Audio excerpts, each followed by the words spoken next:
Well, तुम अंदर बैठे हो, तुम ये भी नहीं जानते कि सर्दी आ गई है। हर तरफ बर्फ ही बर्फ है। शायद तुम दोनों फादर फ्रॉस्ट के बारे में भी कुछ नहीं जानते होगे। ठीक है, चलो एक कहानी सुनाती हूँ। एक वक्त की बात है, एक औरत थी जो बहुत ही मतलबी थी। Father Frost. और उसकी 2 बेटियां थी। एक उसकी अपनी थी और दूसरी उसकी अपनी नहीं थी, मतलब उसकी सौतेली बेटी। वो औरत अपनी बेटी को बहुत प्यार करती थी और उसे फल और कैंडीज देती थी, पर उसकी बेटी कभी किसी चीज से खुश नहीं होती थी। उसे बिस्किट्स में कोई स्वाद नहीं लगता था, कैंडी मीठी नहीं लगती थी और उसकी डॉल्स प्यारी नहीं लगती थी। पर सौतेली बेटी उससे एकदम अलग थी। हमेशा अच्छी और खुश रहती थी और हमेशा घर का सारा काम भी वही करती थी। पर फिर भी उसकी सौतेली माँ उसे पसंद नहीं करती थी और फिर एक दिन वो उसे दूर जंगल में ले गई और उसे वहीं पर छोड़ दिया। वो बच्ची पेड़ के पास ठंड में कांपती हुई खड़ी थी। अचानक उसने ओल्ड विच को ऊपर से गुजरते हुए देखा और उसके पास आकर रुक गई। तभी फादर फ्रॉस्ट पेड़ के पीछे से बाहर आ गए। क्या तुम इस बच्ची को परेशान करने यहाँ आई हो? पर ओल्ड विच ने उनसे कहा, आप जानते हैं मैं जमी हुई लड़कियाँ नहीं खाती हूँ। जरा उसे देखिए, उसकी तो कुल्फी जमती जा रही है। और वैसे भी अभी मुझे जुकाम हुआ है। आपने हर तरफ इतनी बर्फ फैलाई है कि मेरे घर वाले मुर्गी के पैर भी जमीन के अंदर जम गए हैं। मैं उससे घूमने के लिए कहती हूँ पर वो नहीं मुड़ पाता।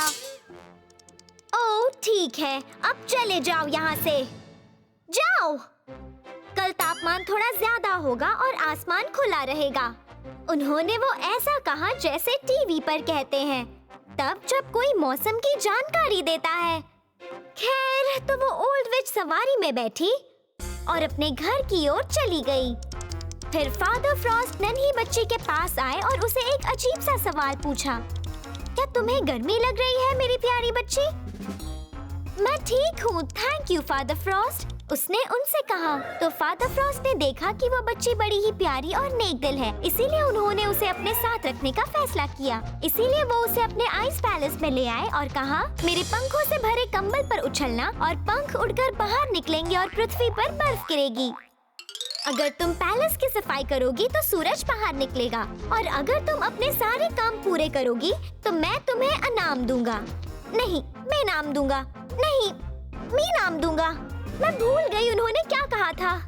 फिर याद आ गया, इनाम दूंगा। और वो बच्ची सब कुछ इतनी अच्छी तरह कर रही थी कि फादर फ्रॉस्ट उसके काम से बहुत खुश थे। उन्होंने फैसला किया उसे एक इनाम देने का, मेरा मतलब इनाम देने का।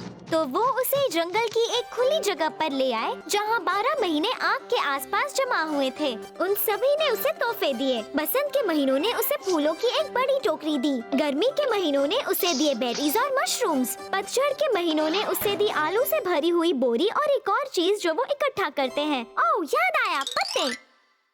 और फादर फ्रॉस्ट और सर्दी के महीनों ने मिलकर उसे दिए 3 सफेद घोड़े, एक स्ले, एक क्रिसमस ट्री और एक अलमारी में भरे सुंदर नए कपड़े।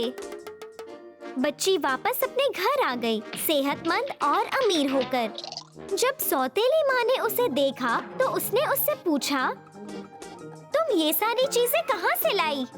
उसकी सौतेली बेटी नेक दिल थी। उसने आलू की बोरी को कोने में रखा और उन्हें सब कुछ बता दिया।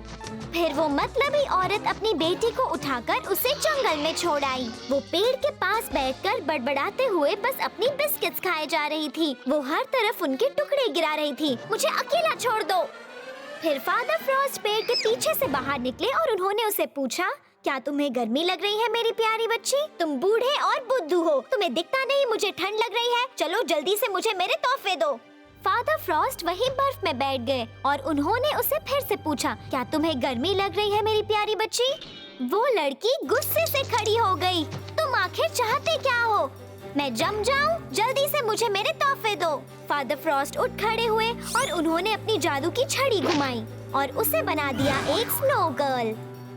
अब उसे बसंत आने तक वहीं पर रहना था या शायद गर्मी आने तक। और उसकी नेक दिल बहन क्रिसमस मनाते हुए सबको तोहफे बांट रही थी। क्यों, कमाल है ना? तो याद रखना मेरे प्यारे दोस्तों, असली अच्छे और काम के तोहफे सिर्फ उन्हीं बच्चों को मिलते हैं जो नेक दिल होते हैं और आलस नहीं करते। और अगर आपने कभी कोई बदमाशी और आलस की तो आपको कभी कोई तोहफा नहीं मिलेगा।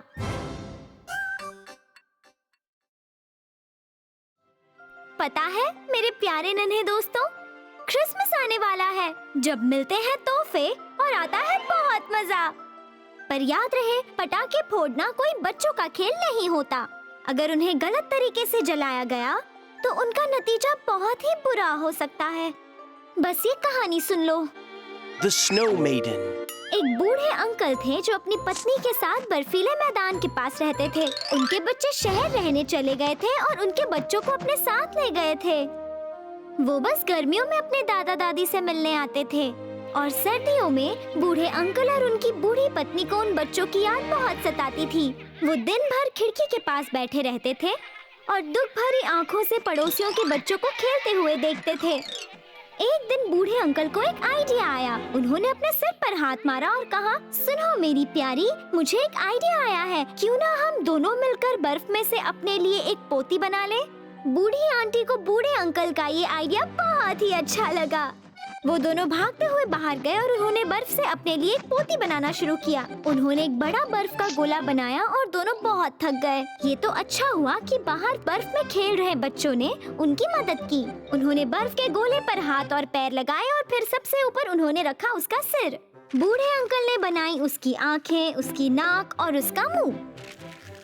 और फिर बूढ़ी आंटी ने लगाए उसके कान और वो बर्फ की बच्ची बड़ी ही प्यारी लगने लगी, बिल्कुल एक गुड़िया की तरह।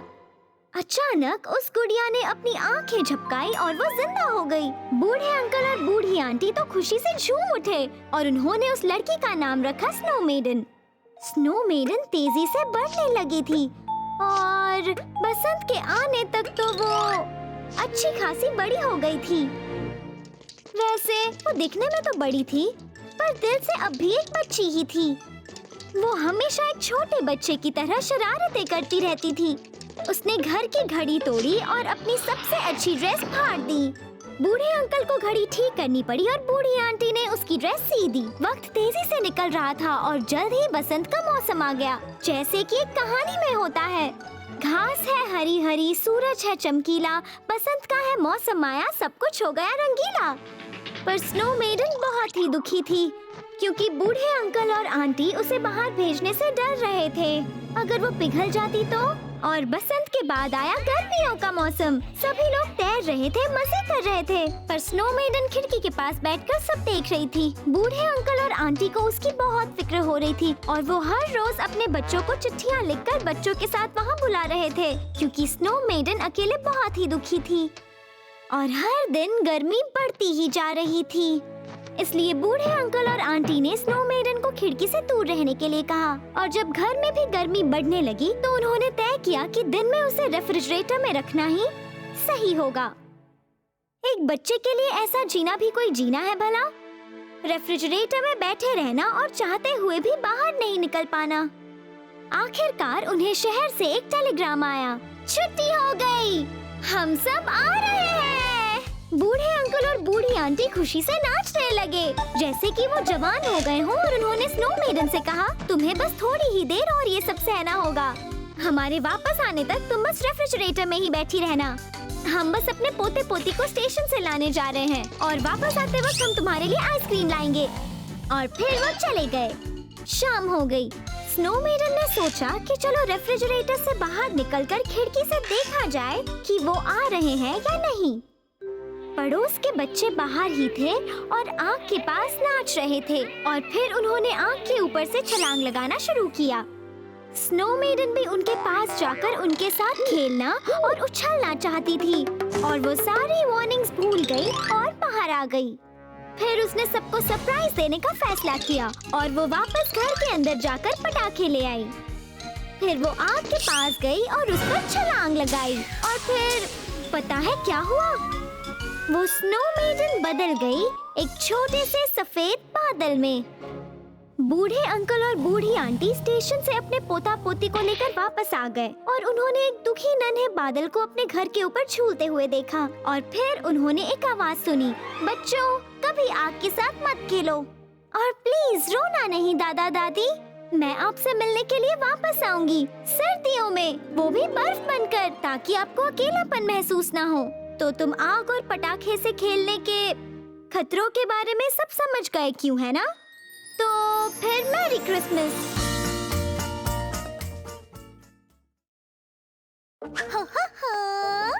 पता नहीं सारे कार्टून्स कहाँ छुप गए हैं।